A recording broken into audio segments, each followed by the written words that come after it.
Hello नमस्ते Apple टेक्नोलोजिसको नयाँ भिडियोमा हजुरलाई स्वागत छ।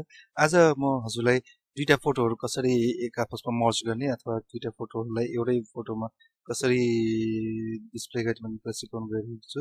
कुनै पनि वेबसाइट वेब एप्लिकेसन वा सफ्टवेयर्सहरू बनाउनु परेमा एप्पल टेक्नोलोजिसलाई सम्पर्क गर्न सक्नुहुन्छ।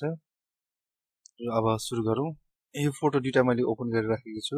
हजुरले पनि अब फाइलमा गएर ओपन गर्न सक्नुहुन्छ। र यो दुईटा फोटो आइसकेपछि मैले यो मुभ टुल लिन्छु। मुभ टुल लिएर यो अब यसरी मैले थिचि नै रहेको छु माउसको लेफ्ट बटन, त्यसपछि यहाँ अझै थिचिरहेको छु। यो ड्र्याग अप्सन देखाएको छ र यहाँ लगेर ड्र्याग गर्छु र यहाँ यस्तो आएको छ। यहाँ अब दुईटा लेयर देखाएको छ। यो लेयर र यो लेयर कुन चाहिँ लेयरमा काम गर्नुपर्ने हो त्यही लेयर सेलेक्ट गर्नुपर्छ। अब हामीले यो लेयरमा काम गर्नुपर्ने छ। कन्ट्रोल थिचेर किबोर्डमा कन्ट्रोल थिचेर टी थिच्नु होला। त्यसपछि यो यता सेलेक्सन यो रुलर जस्तो आएको छ र त्यसपछि सिफ्ट थिच्नु होला किबोर्डमा र टी थिच्नु होला। सिफ्ट र टी चाहिँ थिचिरहनु होला। त्यसपछि यो यसरी ड्र्याग गरेर माउसको थिचेर माउस क्लिक गरेर लेफ्ट साइडको यसो सानो बनाएँ मैले। ठुलो बनाउनु पर्ने छ यो। त्यसपछि इन्टर थिच्दैन किबोर्डमा र अब यो सानो भयो। अघि नै हामीले सिफ्ट टी किन थिचेको भन्दाखेरि फेरि कन्ट्रोल टी थिच्छु यो लाइन आयो र सिफ्ट टी थिच्छु। सिफ्ट टी अहिले छोडिदिएँ मैले, थिचेन मैले।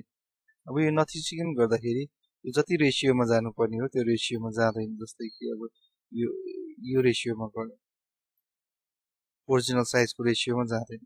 कन्ट्रोल जेड थिचेँ मैले अघि नै भने। अब यो ब्याकग्राउन्ड इमेज मुभ गरेर रिमुभ गरेर यहाँ राख्नुपर्ने छ। यो इरेज टुल लिएँ मैले। इरेज टुल पनि लिन सक्नुहुन्छ, यो म्याजिक टुल पनि लिन सक्नुहुन्छ। म्याजिक टुल लिएर यता क्लिक गरेपछि किबोर्डबाट डिलिट थिचेँ मैले, यो हट्यो। त्यसको सट्टा यो पनि युज गर्न सकिन्छ। अब यो म्याजिक टुल आइ नै रहेको छ। यो हटाउनको लागि चाहिँ कन्ट्रोल किबोर्डबाट कन्ट्रोल थिचेँ र डी थिचेँ, त्यसपछि हट्यो। अब यो ब्रसको साइज ठुलो बनाऊ, ठुलो। किबोर्डबाट सर्टकट युज गर्नुहुन्छ भने किबोर्डको चाहिँ कर्ली ब्राकेट राइट साइडको कर्ली ब्राकेट थिच्नु होला। त्यो अलिकति कुमोरो ब्राकेट हुन्छ, त्यो थिच्नु होला। त्यो थिच्नु भएपछि ठुलो हुन्छ।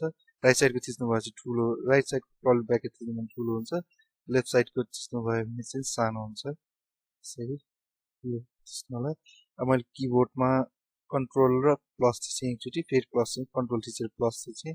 यो गर्दाखेरि यो सब्जेक्ट ठुलो हुन्छ। र यो अहिले मैले स्पेस की थिचेँ किबोर्डमा, जुन स्पेस की हुन्छ त्यो थिचेपछि यो ह्यान्ड साइन आउँछ। स्पेस की चाहिँ हजुरको किबोर्डको अल्टसँगै हुनुपर्छ।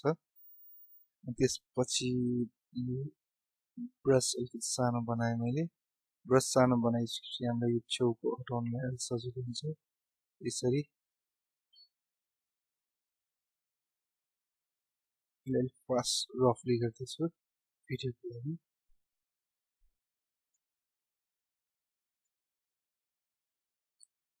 अब यसरी हामीले सबै मेटायौँ। म कन्ट्रोल थिचेर माइनस थिच्छु, कन्ट्रोल माइनस। अब यो यस्तो आएको छ। अब यसलाई मैले फेरि कन्ट्रोल टी थिच्छु। कन्ट्रोल टी थिचेपछि फेरि सिफ्ट टी चाहिँ थिचिरहन्छु। कन्ट्रोल टी छोडेँ, सिफ्ट टी थिचिरहेँ। यो अलिकति ठुलो बनाऊ, यो अलिक ठुलो। अब यसलाई म इन्टर गर्छु र अब सरी यो मुभ टुल थिचेपछि पछि यो मुभ हुन्छ।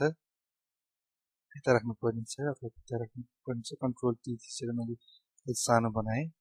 अब यो मुभ गर्नुपर्ने छ अथवा यो यतापट्टिको मुभ गर्नुपर्ने छ भनेदेखि चाहिँ यो पछाडिको ब्याकग्राउन्ड इमेज क्लिक गर्नुपर्छ। यो पछाडिको ब्याकग्राउन्ड इमेज सेलेक्ट भइसकेपछि अघिल्लोको त्यसमा चाहिँ काम गर्दैन।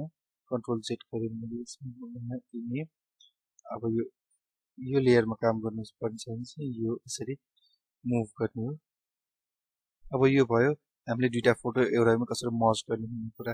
अब यसलाई अब कुनै टेक्स्ट लेख्नुपर्ने छ भने यसमा टेक्स्ट लेखिदिनु होला। र यो सबै सकिसकेपछि यसमा कलर एडजस्टमेन्ट गर्नुहुन्छ भने कलर पनि गर्नुहुन्छ। इमेज मोड अनि एडजस्टमेन्टमा चाहिँ नि मोडमा चाहिँ नि आरजिबी हुनुपर्छ, नत्र अलिकति प्रब्लम दिन सक्छ।